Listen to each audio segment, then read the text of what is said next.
నమస్తే welcome to KTV news.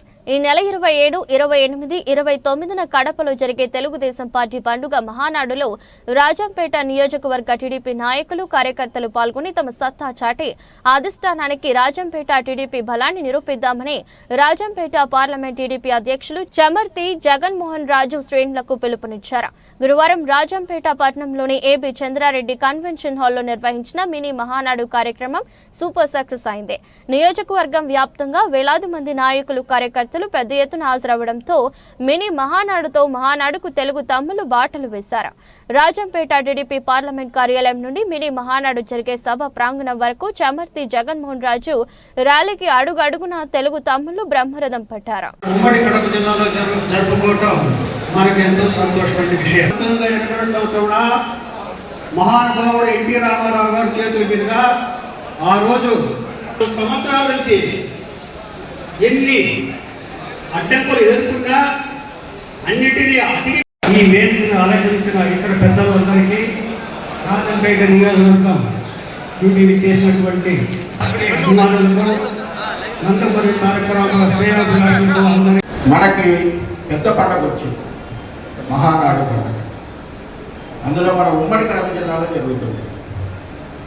ఉమ్మడి కడప జిల్లాలో జరిగితే కనుక అదంతా మనందరి బాధ్యత. ముఖ్యంగా మహానాడులో మనమంతా శక్తివంతులమైన, మనమంతా కలిసి ఉన్నాం. పార్టీ డౌటే లేదు, తెలుగుదేశం పార్టీకి రాజంపేట పెట్టని కోట. చంద్రబాబు నాయుడు గారు, లోకేష్ బాబు గారు ఎవరి చేతి మీద భుజం వేస్తే కనుక వాళ్ళే నాయకులు, వాళ్ళందరి కోసం మనం కష్టపడుతున్నాం. ఆ సంస్కృతి మన రాజంపేట ఉంది.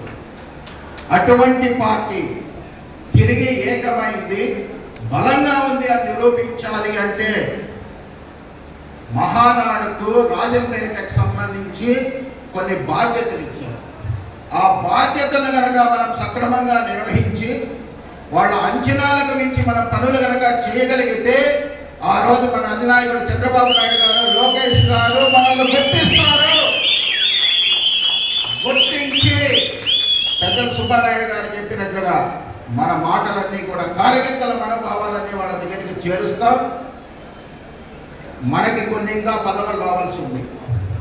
నాకు తెలిసి 1, 2 లేదా మహానాడు తర్వాత, మహానాడు సక్సెస్ చేసిన తర్వాత వెళ్ళి మా రాజంపేటకు కావాల్సినటువంటి అన్యాయాన్ని, గతంలో తప్పులు జరిగినాయి, భవిష్యత్తు మాకు ఇవ్వండి, మేము ఇక తప్పులు చేయమన్నటువంటి ఉద్దేశంతో మన పెద్దసారి గారిని మనం అడుగుదాం.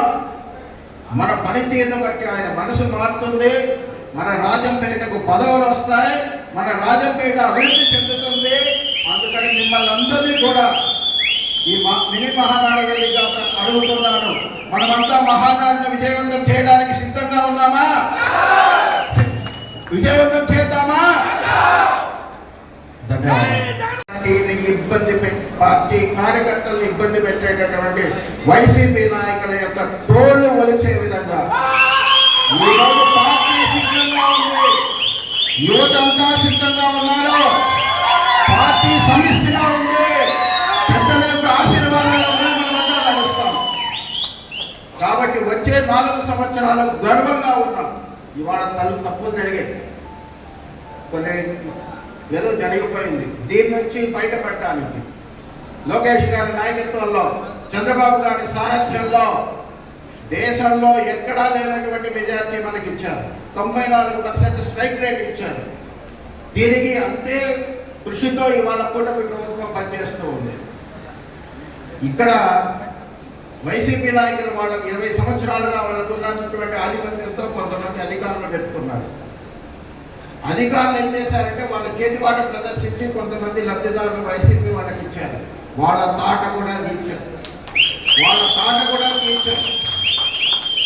కొంతమంది వైసీపీ నాయకులు తెలుగుదేశం గూటికి చేరి అక్రమాలని తప్పించుకుంటామనుకున్నారు. కానీ మన తమ్ముళ్ళు వదల్లా, సర్పంచులు తాళి తీసినారు, చెక్ పవర్లు రద్దు చేయించినారు, అక్రమంగా తిన్న డబ్బును వెనక్కి కట్టించినారు. ఇదంతా జరుగుతూ ఉంది రాజంపేటలో. ఇదంతా తెలుగుదేశం పార్టీ కార్యకర్తల నాయకులు సమిష్టిగా చేస్తూ ఉన్నారు. ఇంత పోరాడితే కానీ ఈరోజు ఒక ప్రశాంతమైనటువంటి కొలికి ఇవాళ రాజంపేట వస్తూ ఉంది. ఇందుకు ఎంతో మంది పెద్దలు నాయకులు అందరూ కూడా సహకరించినారు. ఇవాళ మనం అందరం కూడా ఈ అధికారుల యొక్క వైసీపీ నాయకుల యొక్క కుట్రలతో, అనుకూల శత్రుత్వంతో, గాలి మాటలతో, విష ప్రచారంతో విడిపోయి ఉన్నటువంటి రాజంపేట తెలుగుదేశం పార్టీ చాలా మంది తెలుగుదేశం కార్యకర్తలు అందరికీ శిరస్సు నమస్కరిస్తున్నారు. ఏకైక లక్ష్యంతో మనం అందరినీ కలుపుకున్నాం, అందరినీ కలిపి పనిచేస్తామని చెప్పి ముందుకు వచ్చి ఇవాళ పార్టీగా గెలిపి ఈరోజు సగర్వంగా మనం ఈరోజు మీటింగ్ జరుపుకునేదాన్ని సహకరించినటువంటి నాయకులకు, కార్యకర్తలందరికీ కూడా మరొకసారి నమస్కారాలు తెలియజేస్తున్నాం.